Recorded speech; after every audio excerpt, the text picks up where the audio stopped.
తైతక్కలాడేది వీడి పెళ్ళామైతే ఆడిచ్చేది నీ పెళ్ళాంరా.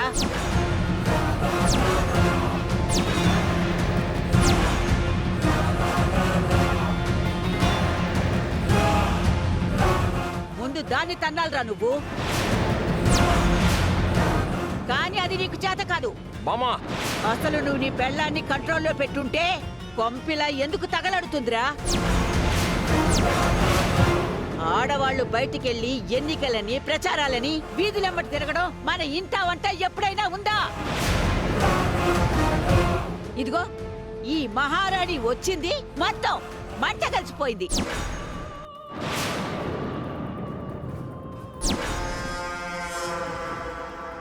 ఎన్నికలంటే ఆటపాటలా లేక కిట్టి పార్టీలు అనుకున్నారా?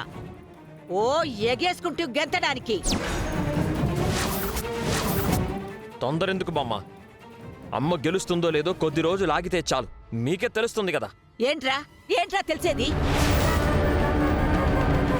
ఎంతో అనుభవం ఉన్న తలపండిన మీ నాన్న లాంటి వాళ్లకే ఈ రాజకీయాలు ఎప్పుడెలా మారతాయో అర్థం కాదు.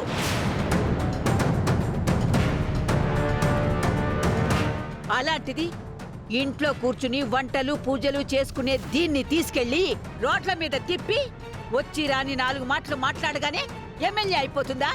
కాదు, కానే కాదు.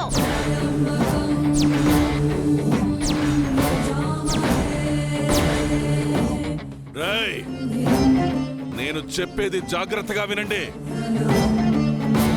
డబ్బులు పోతే నేను మళ్ళీ సంపాదించుకుంటాను, కానీ ఇంటి పరువు కుటుంబ గౌరవం కోట్లు పెట్టినా తిరిగి రావు. అందుకే ఇప్పటి వరకు ఏం జరిగిందో జరిగిపోయింది.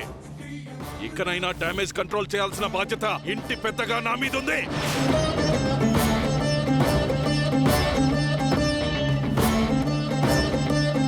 అందుకే నేనొక డెసిషన్ తీసుకున్నాను. రేపటి నుంచి నువ్వు ప్రచారం గిచ్చారమని చెప్పి బయట అడుగు పెట్టడానికి వీల్లేదు.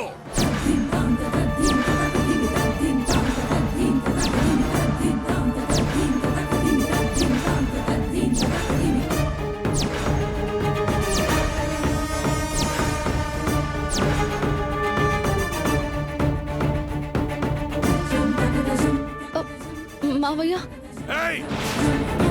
నేను నా పెళ్ళంతో మాట్లాడుతున్నాను.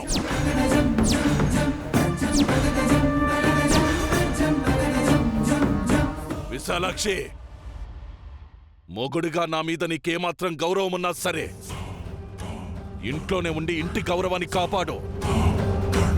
కాదు కూడదని మళ్ళీ కాలు బయట పెట్టావో నేను చచ్చినంత వట్టు.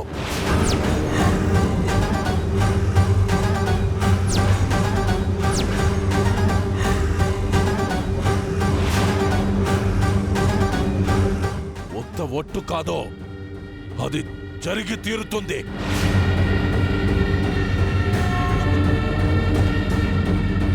గుర్తుపెట్టుకో.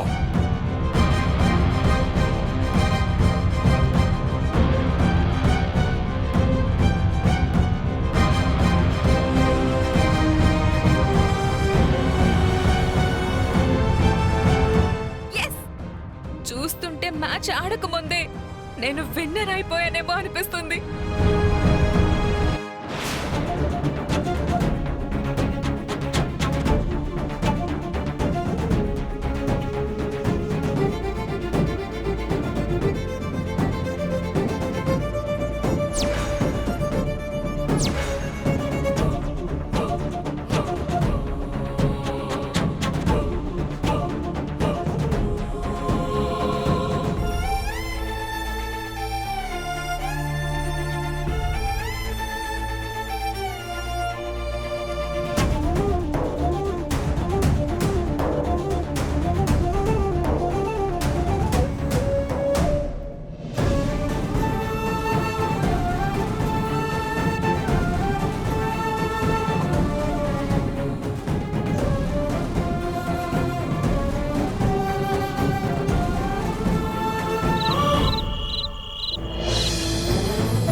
రేపటి నుంచి నువ్వు ప్రచారం గిచ్చారమని చెప్పి బయట అడుగు పెట్టడానికి వీల్లేదు.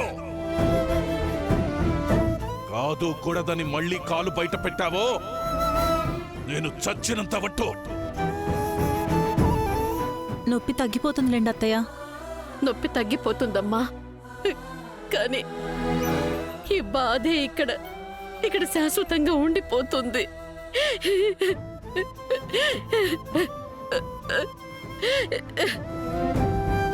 నన్ను క్షమించండి అత్తయ్య, ఇదంతా నా వల్లే. మాటలు పడ్డారు, అవమానాలు పడ్డారు, అంతా నా వల్లే. అమ్మా, ఎంత కాదనుకున్నా కూడా ఇవాళ జరగకూడదు జరిగిపోయింది. నువ్వు వాళ్ళకి డబ్బులు ఇచ్చేసావన్న కోపంతో నాన్న తనేం చేస్తున్నాడో తెలియకుండా బిహేవ్ చేశాడు. ఇవాళ కాకపోతే రేపు నాన్న తప్పకుండా తన తప్పు తెలుసుకుంటాడమ్మా.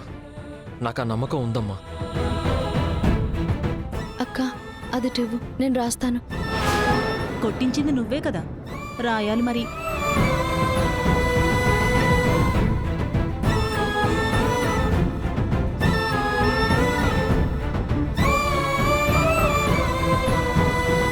చాలే తులసి, నీ వల్లే నాకు ఇవన్నీ జరుగుతున్నాయని నువ్వు అనుకుంటున్నావు, కానీ అసలు నేను ఆ రోజు ఎమ్మెల్యే టికెట్ తీసుకోకుండా ఉండుంటే నీకు కూడా ఇన్ని కష్టాలు వచ్చుండేవి కావు. అమ్మా, ఇప్పుడు జరిగిపోయిన వాటి గురించి ఎందుకు? ఇకపై జరగాల్సిన దాని గురించి ఆలోచిద్దాం. ఎలక్షన్స్కి ఇంకా వారం రోజులే టైం ఉంది. ఇక నుంచి ప్రతిరోజు ఇంపార్టెంటే. ఒరే సిద్ధు, నువ్వేమైనా చెప్పరా, నన్ను ప్రచారాలకి మీటింగ్లకి రమ్మని మాత్రం పిలవద్దు. అబ్బా, నాన్న మాటలు నువ్వు పట్టించుకోకమ్మా. మాటలు కావురా, ఆయన మనసే నొప్పించాను నేను. ఇక నుంచి నేను బయటకు అడుగు పెట్టేదే లేదు. అలా అంటారేంటత్తయ్య? మీరు ప్రచారం చేయకుండా ఎలా గెలుస్తారు? మీరు గెలిస్తేనే నేను ఇంట్లో ఉండగలను. నిజమేనమ్మా, కానీ నేనేం చేయలేను. ఇప్పుడు నా చేతుల్లో ఏమీ లేదు. నాకు నువ్వు కోడలిగా కావాలి, కానీ అంతకన్నా ముందు నాకు నా భర్తే కదమ్మా ముఖ్యం. అమ్మా, ఈ ఒక్కసారి ఆలోచించమ్మా. రే, 100 సార్లు ఆలోచించినా ఇదేరా నా నిర్ణయం. నేను గడప దాటి బయటికి రాను కాక రాను. నన్ను ఇలా వదిలేయండి, అంతే. అమ్మా, అత్తయ్య, అసలు టికెట్ మావయ్యకి ఇవ్వకుండా అత్తయ్యకి ఇప్పించి తప్పు చేశాననుకుంటా. కనీసం ఆ నిజమేంటో చెప్పేస్తే గుండెల్లో భారమైనా దించుకుంటాను. ఏవండి, అసలు ఈరోజు ఇంత గొడవ జరగడానికి, ఇంట్లో అందరూ బాధపడ్డానికి కారణం నేనే. ఆ రోజు నేను పార్టీ... తులసి ప్లీజ్, గతాన్ని వదిలే. నేను రేపు జరగబోయే దాని గురించి ఆలోచిస్తున్నాను. చూస్తుంటే అమ్మ బయటకు వచ్చేలా లేదు. కానీ బయటకు వచ్చి ప్రచారం చేస్తే తప్ప అమ్మ గెలిచే అవకాశం లేదు. అమ్మ గెలిస్తే తప్ప నువ్వు ఈ ఇంట్లో ఉండలేవు. అటు అమ్మని బాధ పెట్టలేను, ఇటు నిన్ను కూడా వదులుకోలేను. నేను అసలు ఏం చేయాలో అర్థం కావడం లేదు తులసి.